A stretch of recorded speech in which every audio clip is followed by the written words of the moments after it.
Team India captain Rohit శర్మపై అభిమానులు తీవ్రంగా ఆగ్రహం వ్యక్తం చేస్తున్నారు. ఆస్ట్రేలియాతో అడిలైడ్ వేదికగా జరుగుతున్న పింక్ బాల్ రెండో టెస్టులో రోహిత్ శర్మ అటు కెప్టెన్గా ఇటు బ్యాటర్గా దారుణంగా ఫెయిల్ అయ్యాడు. 2 ఇన్నింగ్స్లో కలిపి సింగిల్ డిజిట్ పరిమితమయ్యాడు. దాంతో సోషల్ మీడియా వేదికగా అభిమానులు రోహిత్ శర్మపై తీవ్రమైన విమర్శలు గుప్పమనిపిస్తున్నారు. టీమిండియా టెస్ట్ సారథ్య బాధ్యతల నుంచి రోహిత్ శర్మను తొలగించాలని డిమాండ్ కూడా చేస్తున్నారు. పెర్త్ టెస్ట్లో అద్భుతమైన విజయాన్ని అందించిన జస్ప్రీత్ బుమ్రాకు కెప్టెన్సీ ఇవ్వాలని కోరుతున్నారు.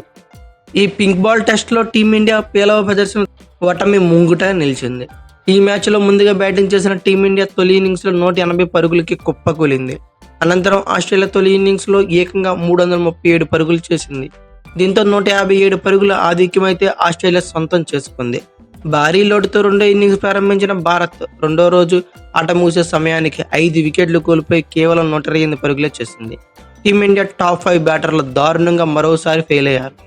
దీంతో మరొకసారి టీమిండియా పీకల్లోతో కష్టాల్లో అయితే పడింది. 2 ఇన్నింగ్స్లో భారత బ్యాటర్లు చేతులు ఎత్తేయడంతో ఓటమి ముంగిట నిలిచింది ఆల్మోస్ట్. ఇక ముఖ్యంగా రోహిత్ శర్మ వైఫల్యం తీవ్ర చర్చనీయాంశమైంది. వ్యక్తిగత కారణాలతో తొలి టెస్టుకు దూరంగా ఉన్న రోహిత్ శర్మ ఈ మ్యాచ్తో అయితే రీ ఎంట్రీ ఇచ్చాడు. తొలి టెస్టులో ఓపెనర్స్గా కేఎల్ రాహుల్, యశస్వి జైస్వాల్ సత్తా చాటడంతో రోహిత్ శర్మ మిడిల్ ఆర్డర్లో బ్యాటింగ్ చేసేందుకు సిద్ధపడ్డాడు. తొలి ఇన్నింగ్స్లో 3 పరుగులు చేసిన రోహిత్ శర్మ రెండో ఇన్నింగ్స్లో ఏకంగా 6 పరుగులు చేసి వెనుదిరిగాడు. సొంతగడ్డపై న్యూజిలాండ్తో జరిగిన 3 టెస్టుల సిరీస్లో కూడా 6 ఇన్నింగ్స్లో కలిపి రోహిత్ శర్మ కేవలం 92 పరుగులు మాత్రమే చేశాడు. ఓవరాల్గా గత 8 టెస్టుల్లో గాను రోహిత్ శర్మ కేవలం 101 పరుగులే చేశాడు.